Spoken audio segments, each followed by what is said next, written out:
video. Today we'll be reviewing the iPad Air 5 with the new M1 chip and how I use it in school.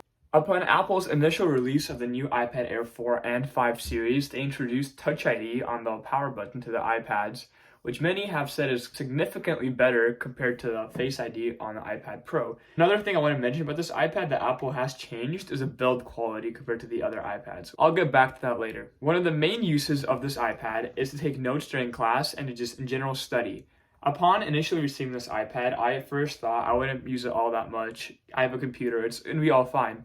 But after a couple of weeks in the classes, I realized you could almost do every assignment on your iPad. And not only is it more convenient as everything can be stored on one device, you could also multitask by having multiple windows open, which can really help speed up your workflow. Another very interesting thing about specifically using Notability or any other note-taking app, it has handwriting recognition, meaning whatever notes you write, you can later search it up using the search feature, and it pulls up the exact page where you wrote that specific word. This has come in very handy multiple times, especially while studying for many of the exams that I've had this year. Another must-have is an Apple Pencil, not even an Apple Pencil, but kind of a writing utensil. I specifically like the Apple Pencil as it can attach to your iPad. It's always charged and you never lose it. Writing with this feels very good, and I personally highly enjoy the experience of writing on an iPad.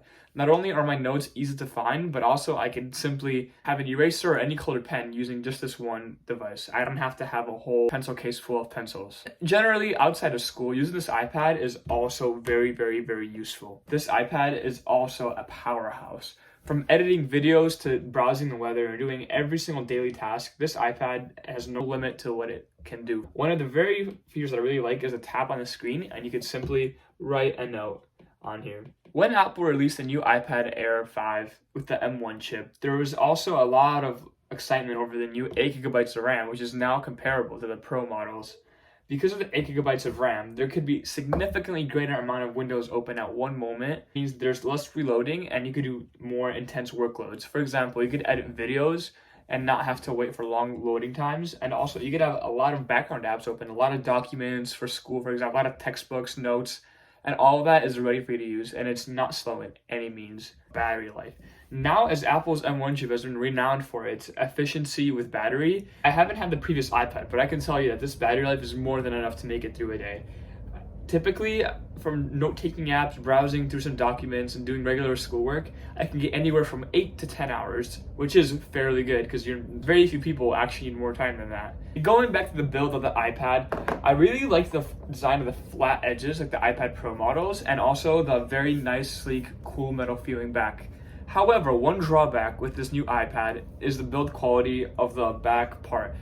On some iPad models, like mine's for example, if you press on it and grab it like in this kind of weird position, you feel like a little clicking sound and it feels like something's loose. It feels like it's a very thin piece of metal that was used in the back. Maybe it was used by Apple to help do cost savings, or simply there was production problems, but nonetheless, when you have a case on, you cannot really feel it and it doesn't really affect your usage of the iPad. Another thing about the iPad Air 5, which I really enjoy, is the 0.9-inch display. This display is just the right size to the point where you can easily transport it from different places, put it in your bag, carry it around, and also the screen is big enough to the point where you can fit everything on it. There's no need to go bigger, and a 10.9-inch iPad Air will suffice. Now, comparing this to the Pro, there's not much that as a student you'd be missing out on. As a student, I primarily use this iPad to take notes, so all the power stuff is done on a computer.